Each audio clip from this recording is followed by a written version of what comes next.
दोस्तों बीते कुछ दिनों में इंडिया चाइना बॉर्डर पर बहुत तनातनी बढ़ चुकी है। इन दोनों देशों के बीच होने वाले विवाद रुकने का नाम नहीं ले रहे। इन होने वालों विवाद के चलते भारत ने चीनी सामान का बहिष्कार करना शुरू कर दिया है। दोनों देशों के बीच की कंडीशन को अगर देखा जाए तो दोनों देश युद्ध की दिशा में बढ़ते हुए नजर आते हैं। पर क्या होगा अगर इन दोनों देशों में सच में युद्ध हो जाए, और अगर युद्ध सच में होता भी है तो इसका क्या परिणाम होगा। दोस्तों इस वीडियो को अंत तक जरूर देखना, क्योंकि इस वीडियो में आपको बहुत सारी नई जानकारी पता चलने वाली है।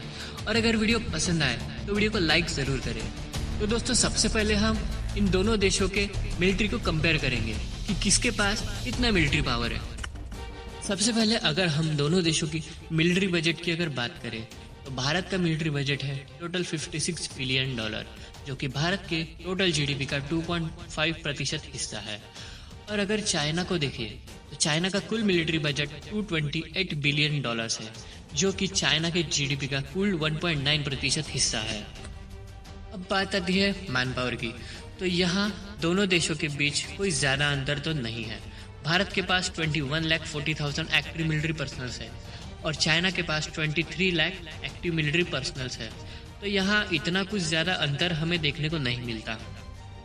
अब हम बात करते हैं लैंड फोर्सेस की, यानी जमीन पर हमला करने वाले हथियारों की।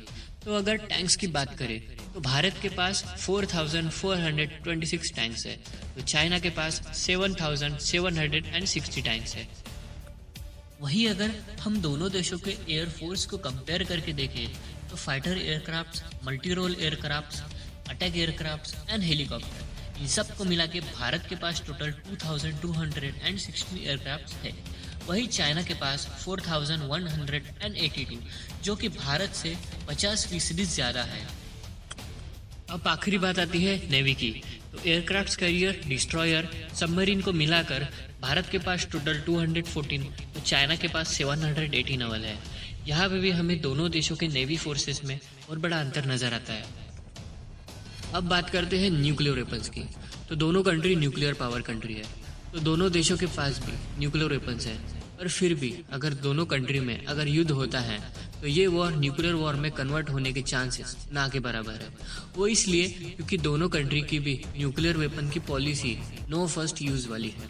इसका मतलब ये है कि दोनों में से कोई भी देश तब तक न्यूक्लियर अटैक नहीं करेगा जब तक आगे वाला देश पहले न्यूक्लियर अटैक नहीं करता। फिर भी अगर दोनों देशों के बीच मिलिट्री बेसिस पे अगर वॉर होता है तो क्या होगा। जैसे कि हमने इंडिया और चाइना के मिलिट्री के कंपैरिजन में देखा कि चाइना इंडिया से आगे है, मगर आपने ये कहावत तो सुनी ही होगी कि जंग बल से नहीं बल्कि बुद्धि से जीती जाती है। दोस्तों यहाँ भारत ने चाइना बॉर्डर पर बहुत सारे रोड एंड ब्रिजेस का कंस्ट्रक्शन किया है, और चाइना का कहना है कि भारत को बॉर्डर पर अपने कंस्ट्रक्शन को रोकना होगा। और भारत का कहना है कि भाई हम जहाँ कंस्ट्रक्शन कर रहे हैं वो जमीन हमारे देश में आती है और हम वहाँ कुछ भी कर सकते हैं। दोस्तों BRO यानी बॉर्डर रोड ऑर्गेनाइजेशन ने बॉर्डर पर रोड का कंस्ट्रक्शन करके जितने भी बॉर्डर पर बने भारत के मिलिट्री बेसेस है सबको एक कनेक्टिविटी प्रदान की है। इसका मतलब ये है कि अगर आगे जाकर कभी भी चीन भारत पर हमला करता है तो भारत की पूरी फोर्स कम से कम समय में लोकेशन पर पहुंचकर चीन से होने वाले हमले को रोक सकती है।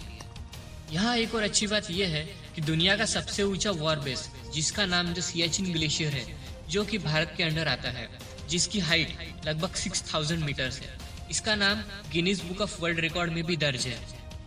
सियाचिन ग्लेशियर भारतीय सैनिकों के लिए टावर का काम करता है, जहां से चाइना का पूरा बॉर्डर क्लियरली दिखाई देता है। तो अगर चाइना की मिलिट्री अगर यहाँ से घुसने की कोशिश करती है तो भारतीय सैनिक ऊपर से ही उन पर नजर रख सकती है और उन्हें बॉम्ब से उड़ा सकती है। दोस्तों हाल ही में भारत और ऑस्ट्रेलिया ने मिलकर एक समझौता साइन किया है, जहां ये दोनों देश एक दूसरे के मिलिट्री बेस को यूज कर सकेंगे। जहां ऑस्ट्रेलिया भारत का Andaman Nicobar military base use कर सकेगा तो भारत ऑस्ट्रेलिया का कोकोआ मिलिट्री बेस यूज कर सकेगा।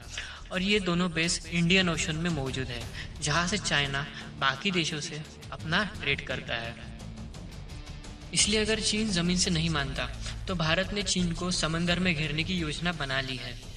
तो दोस्तों अगर आगे जाकर दोनों देशों में जंग होती है तो भारत चीन पर कई जगह से दबाव बनाकर जंग को अपनी कंट्रोल में कर लेगा, क्योंकि आज ये वो भारत नहीं जो 1960 में हुआ करता था। तो दोस्तों हमारी ये वीडियो आपको कैसी लगी कमेंट सेक्शन में ज़रूर बताएं, और अगर चैनल पे नए हैं तो चैनल को सब्सक्राइब ज़रूर करें। मिलते हैं आने वाली